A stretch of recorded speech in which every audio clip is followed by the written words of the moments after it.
Quarterback Daniel Jones has played well this year. Like, we have to give credit where credit's due. Brian Daboll has done a good job of having Daniel Jones work within a structure. And as we saw in week 16 against Minnesota, by the way, he was in all of my start columns. He was a massive, massive start. You always start your quarterbacks against Minnesota when they're playing at home in that dome. These games can turn into shootouts really quickly, and that's the kind of game that it turned into. Daniel Jones, 30 completions, 42 pass attempts, 334 passing. He had a passing touchdown and a pick, rushed 4 times for 34 yards. So that was a nice little sprinkling, finished with 21.7 fantasy points. And that was his 3rd best outing of the year. Week 7 against Jacksonville, he had nearly 29 fantasy points. Week 11 against Detroit, 26.5 fantasy points. And that's what I was saying about Daniel Jones last week, was that this is a very interesting matchup because Minnesota gives up a lot of fantasy points to opposing quarterbacks and opposing wide receivers down the field. And that's where we saw the other 300 passing yard game is Detroit, who gives up a lot of fantasy points to quarterbacks and a lot of fantasy points to opposing wide receivers. So now we're shifting a little bit to Indianapolis. Now you're thinking to yourself, oh, Indy is really, really tough against opposing quarterbacks and wide receivers. They are. They just held Justin Herbert to less than 10 fantasy points in week 16. But Isaiah Rodgers, arguably the best cornerback on the team, a shutdown cornerback, lands on IR, is going to be out for this game in week 17. So the secondary is not as scary as you might think. I don't think that Daniel Jones is going to get to 300 passing yards or even 250 passing yards. In fact, Daniel Jones has only thrown for 230 or more passing yards twice. And when he did, it was over 300.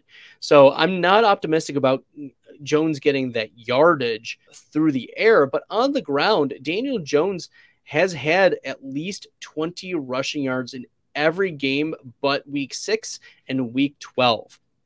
So you're very happy with what Daniel Jones has been able to sprinkle in on the ground. I think this is a safe play. If you are comfortably ahead, you're projected to win by a lot, Daniel Jones is probably not going to bust for you. He's only had 2 games where he's finished with 3 games fewer than 13 fantasy points. Only 2 of those games below 10 points, and one of them was 9.04 and one was 9.9.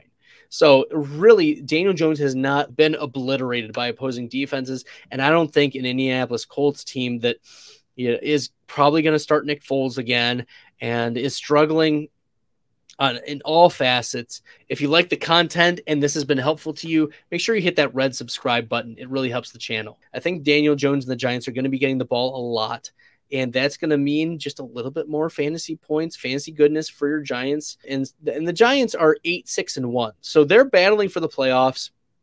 They are not a fraud. The defense has played very, very well. And Jones has played admirably, not just in real life, but also in fantasy. Jones is the quarterback 10 on the year, and he has 617 rushing yards, averages 5.5 yards per carry. He has 5 rushing touchdowns on the season.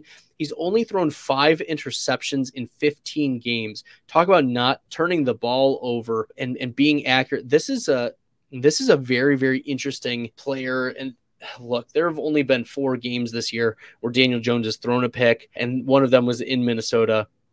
So I'm not worried about Daniel Jones. He's got a nice floor, and I think that's why you're starting him.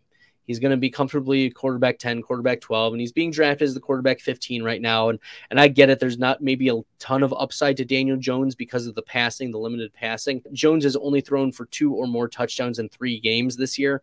But you have to like the rushing. You have to the efficiencies, not turn the ball over. And the loss of Isaiah Rodgers is going to be really, really big. That's going to hurt the Colts a lot for this game. Daniel Jones, I think, is a start for you. It depends on who else you have, right? You're not starting him over Allen or Mahomes, or it looks like Hurts is not going to play. Daniel Jones in a championship matchup, he's probably not going to be the reason. If you lose, he's probably not going to be the reason you lose.